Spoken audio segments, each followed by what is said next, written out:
బాపట్ల జిల్లా మాటూరు మండలంలోని బొబ్బేపల్లి గ్రామంలో ప్రకృతి సిద్ధంగా ఏర్పడిన ఎర్రమట్టి కొండను పాలకుల ఆధ్వర్యంలో గత 15 సంవత్సరాల నుండి గుత్తేదారులు, అధికారులు అండదండలతో వివిధ పార్టీలకు సంబంధించిన నాయకులు ఎర్రమట్టి కొండను తొలిచేస్తూ అక్రమార్జనకు పాల్పడుతున్నారు. అయితే గురువారం బొచ్చేపల్లి గ్రామానికి చెందిన నాయకులు, ప్రజలు కొండ వద్దకు చేరుకొని ఎర్రమట్టి త్రవ్వకాలను అడ్డుకున్నారు.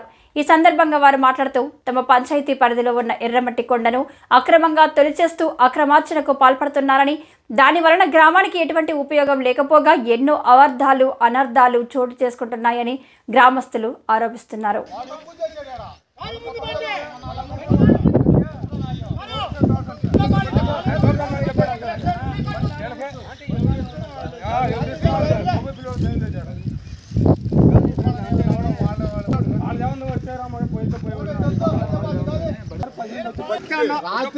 రాత్రి చెప్పా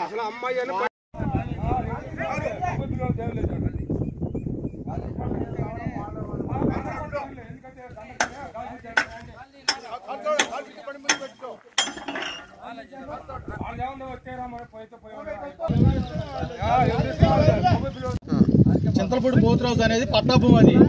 అది వాళ్ళు అక్రమంగా ఆక్రమించుకొని తోలుతున్నారు. రాళ్ళు, గ్రానైట్ రాళ్ళు అవన్నీ వేస్ట్ దోలి పక్కకు వేసుకొని మళ్ళీ తోలుతున్నారు. వాడిని అదంతా పట్టాభూమి. అతను దోలేది లీజ్ కాదు, గవర్నమెంట్ది కూడా కాదు. అది పట్టాభూమి. పాస్బుక్ కావాలంటే ఇస్తాం. మా రైతులు మేము ఆడ పోతే మీకు సంబంధం లేదు, ఎనికి పోమని పంపిస్తున్నారు వాళ్ళు. ఎవరు కొంచెం పేరాజీలోనే అతను.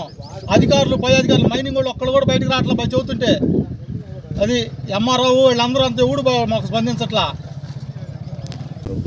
కొంతమంది అవినీతి అధికారులు ఇలా సపోర్ట్ ఇస్తున్నారు. పంచాయతీ తీర్మానం ఇచ్చింది, ఎన్ఓసీలు రద్దు చేయండి, కొండమట్టి దోలబాకండి. ఏ అధికారి కూడా దాన్ని లెక్క చేయడం లేదు. అందరి అధికారులకి పంపించాం పంచాయతీ తీర్మానం. గ్రామానికి 10 సంవత్సరంలో 1.5 లక్షల ఆదాయం వచ్చింది. ఈ కొండ మీద దాదాపు 100 కోట్లు దోచుకున్నారు అధికారులు. ముఖ్యంగా ఎంఆర్ఓ లైసెన్సులు ఇచ్చారు, వాళ్ళతో పొత్తు కలిశాడు. లైసెన్స్ ఇచ్చిన వాడికి ఎంఆర్ఓ. మేము హైకోర్టులో కేసు వేశారు మా ఊరోళ్ళు కొంతమంది.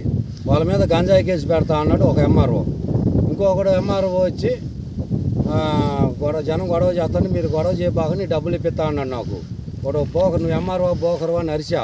దానికి వీడియో సాక్ష్యాలు కూడా ఉన్నాయి. ఎంఆర్ఓ మళ్ళా పోలీసులు దీనికి సహకారం అందిస్తున్నారు.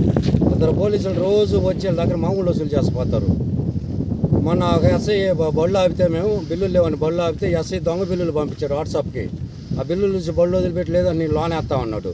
అవి దొంగ బిల్లులు తీసిపోయి మన బాపట్ల జిల్లా ఎస్పీ గారికి అందిస్తే ఆయన చర్య తీసుకుంటానని సీఏ గారికి పిలిపించి, మీకు హక్కు లేదు, మీరు కొండకాడికి బాబాకని అన్నాడు. ఇది పోలీసుల సంగతి. మైనింగ్ వాళ్ళు ఇంకా దొంగలు.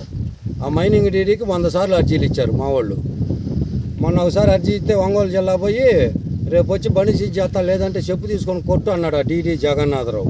ఆ డీడీ జగన్నాథరావు వచ్చి వీళ్ళు చెప్పు తీసుకొని కొడదామని ఎదురు చూస్తున్నారు. ఆయన ఇంతవరకు రాలా. ఆయన కాల్ రికార్డులు కూడా 100 ఉన్నాయి. ఈ యొక్క కొండ మా ఊళ్ళో ఉన్నటువంటి పశువులకు కానీ, మేకలకు కానీ, ఇతర ఏ జంతువులకైనా సరే ఇక్కడ ఎప్పుడు పశుగ్రాసం ఉండేది. ఈ యొక్క గ్రానైట్ అనేది వీళ్ళు తీసుకొచ్చి, గ్రావెల్ అనేది తీసుకొచ్చిన తర్వాత ఈ గ్రావెల్ వీళ్ళు మినిమం ఒక 10 అడుగులు తీసుకోవాల్సింది 30 అడుగులు లోతుకి వెళ్ళిపోయారు. ఒక్కోసారి చూస్తే 40 అడుగులు, 45 అడుగులు కూడా వెళ్ళిపోయినాయి. ఇక్కడ పక్కన ఉన్నటువంటి పొలాలు, ఈ చుట్టుపక్కల ఉన్నటువంటి సర్వే భూములు కూడా వాళ్ళు తీసుకొని పూర్తిగా దీన్ని కూడా తవ్వడం మొదలుపెట్టారు. దీని మూలంగా మనం ఎప్పుడైనా సరే బోర్ వేసేవాళ్ళం 3 పంటలు పండుతాయండి ఎప్పుడు ఇక్కడ. ఈ 3 పంటలు పండేవి లాస్ట్కి ఒక్క పంట వేసుకోవడానికి కూడా నీరు లేకుండా పోయింది. బోర్లో నీళ్లు లేవు. పైన చూస్తే సాగర కాలువ లేదు.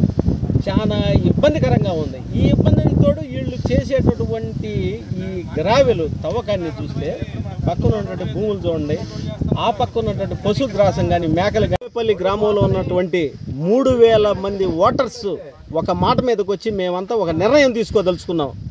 మా బొబ్బేపల్లి కొండని కానీ ఈ తవ్వకాలు ఆపనిచ్చో మేమందరం కలిసి ఈ 3000 మంది ఓటర్స్ మొత్తం కూడా రేపు రాబోయే ఎన్నికల్ని బహిష్కరించాలని చెప్పి మూకుమ్మడిగా మేము ప్రతిజ్ఞ చేస్తున్నాం.